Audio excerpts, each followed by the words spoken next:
Okay, good morning, all of you that are also joining on Blended. Our class today, we're going to read the first story, Mrs. Jules. It's a package for Mrs. Jules in our Journey book. So you'll follow along at home, and I'm going to read it to you today. It's on page 21. Okay, so here we go.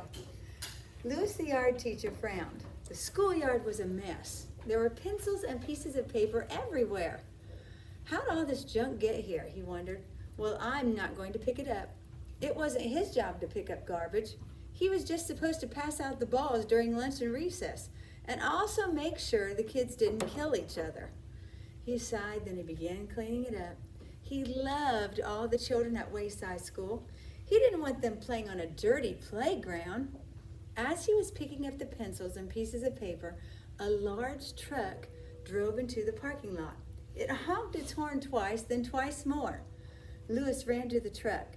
Quiet, he whispered. Children are trying to learn there.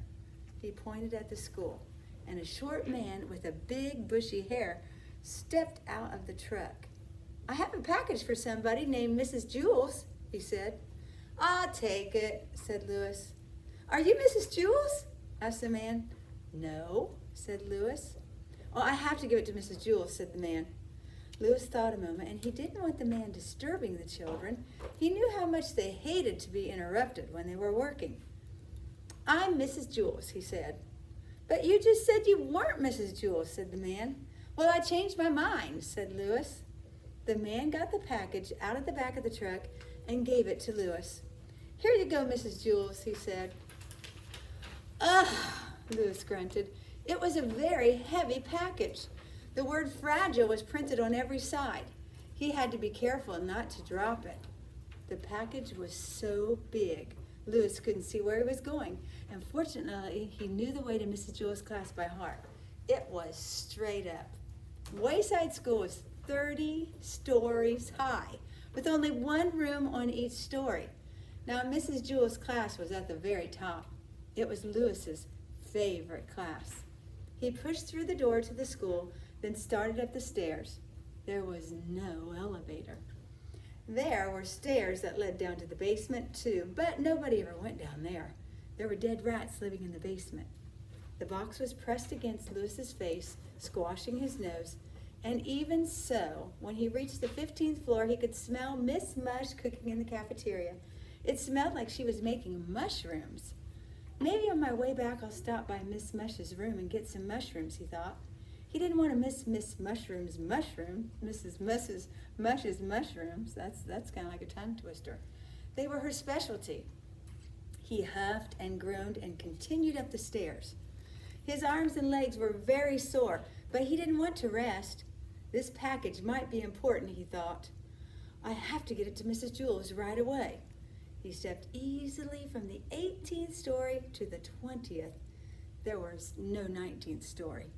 Mrs. Zarves taught the class on the 19th story. There was no Miss Zarves. And at last he struggled up the final step to the 13th story. He knocked on Mrs. Jules' door with his head. Mrs. Jules was in the middle of teaching her class about gravity when she heard the knock. Come in, she called. I can't open the door, Louis gasped. My hands are full. Oh, they're so full and I have a package for you. Mrs. Jules faced the class. Who wants to open the door for Louis, she asked. All the children raised their hand. They loved to be interrupted when they were working. Oh dear, how shall I choose? Asked Mrs. Jules.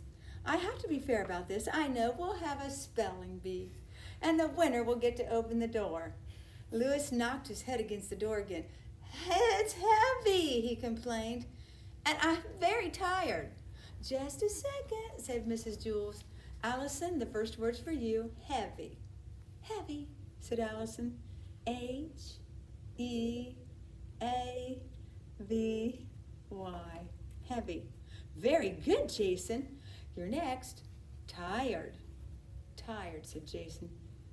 T-I-R-E-D. Sleepy. Oh. Well, Louis felt the package slipping from his sweaty fingers. He shifted his weight to get a better grip. The corners of the box dug into the sides of his arms, and he felt his hands go numb. Actually, he didn't feel them go numb. Jenny, package. Package, said Jenny. B-O-X, package. Excellent, said Mrs. Jewls. Louis felt like he was going to faint, and at last John opened the door. I won the spelling bee, Louis said. Oh, very good, John, muttered Louis. Aren't you going to shake my hand? Asked John. Louis shifted the box to one arm, quickly shook John's hand, then grabbed the box again and staggered into the room. Where do you want it, Mrs. Jewls? I don't know, said Mrs. Jewls. What is it? Well, I don't know, said Louis. I'll have to put it down someplace so you can open it. But how can I tell you where to put it until I know what it is, said Mrs. Jewls. You might put it in the wrong place. So Louis held the box as Mrs. Jewls stood on a chair next to him and tore open the top. His legs were wobbling beneath him. It's a computer, exclaimed Mrs. Jewls. Everybody booed. What's the matter? Asked Louis.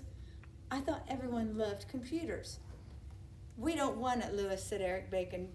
Take it back, Jack, said Terence. Get that piece of junk out of here, said Mauricia. Now, don't be that way, said Mrs. Jewls. The computer will help us learn. It's a lot quicker than a pencil and paper. But the quicker we learn, the more work we have to do, complained Todd.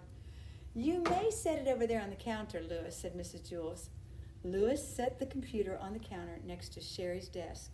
Then he collapsed on the floor.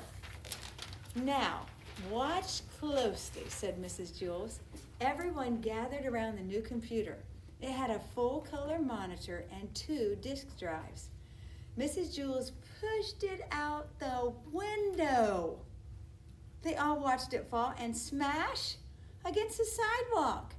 See, said Mrs. Jewls. That's gravity. Oh, now I get it, said Joe. Thank you, Louis, said Mrs. Jewls. I've been trying to teach him about gravity all morning. We had been using pencils and pieces of paper, but the computer was a lot quicker. Okay,